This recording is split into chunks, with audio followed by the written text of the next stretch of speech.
So bagamat nga po wala pang isang linggo ang nakakalipas magmula ng huling beses sumampa sa ibabaw ng lona ang YouTuber boxer na si Jake Paul, kung saan nagkaroon siya ng napakagandang performance matapos niyang talunin via first round knockout, ang veteranong fighter and former Golden Gloves amateur champion na si Ryan Borland ay muli nga pong gumawa ng malaking pasabog si Jake Paul kanina lamang.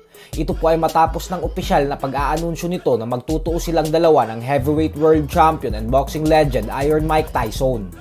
Mismong si Tyson ay kinumpirma po mismo ito sa kanyang official social media account. Ayon kay Tyson ay nagkapirmahan na umano sila ng kontrata, kung saan nakatakda silang magtuos ni Jake Paul sa July 20 sa AT&T Stadium sa Arlington, Texas. Mapapanood din ito ng live sa Netflix. Dahil sa official announcement na ito ay talagang nagulantang ang mundo ng boxing at agad na tabunan ang mga bigating laban na pinag-uusapan, kagaya ng Anthony Joshua vs Francis Ngannou, Devin Haney vs Ryan Garcia at Naoya Inoue vs Luis Nery.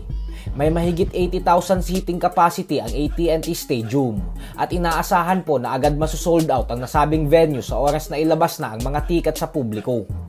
Ayon kay Jake Paul ay hindi pa daw siya makapaniwala hanggang ngayon na makakalaban niya na si Mike Tyson.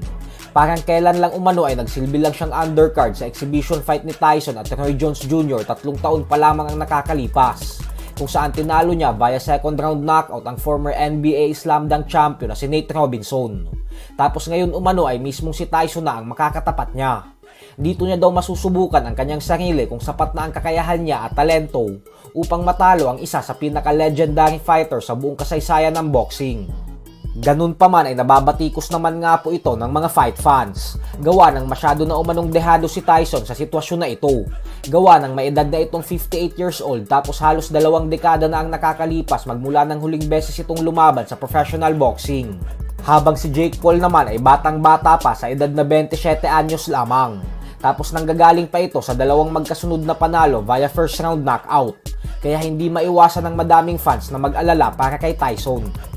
Samantala, sa edad na 43 years old naman nga po ng former Olympic gold medalist na si Guillermo Rigondeaux, ay mukhang wala pa po itong balak huminto sa sports ng suntukan. Ito po ay dahil nakatakda na siyang lumaban sa kauna-unahang pagkakataon sa bare knuckle sa buwan ng Mayo.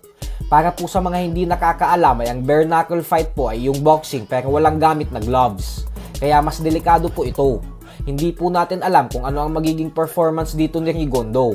Kaya abangan din po natin yan. So hanggang dito na lang po muna tayo mga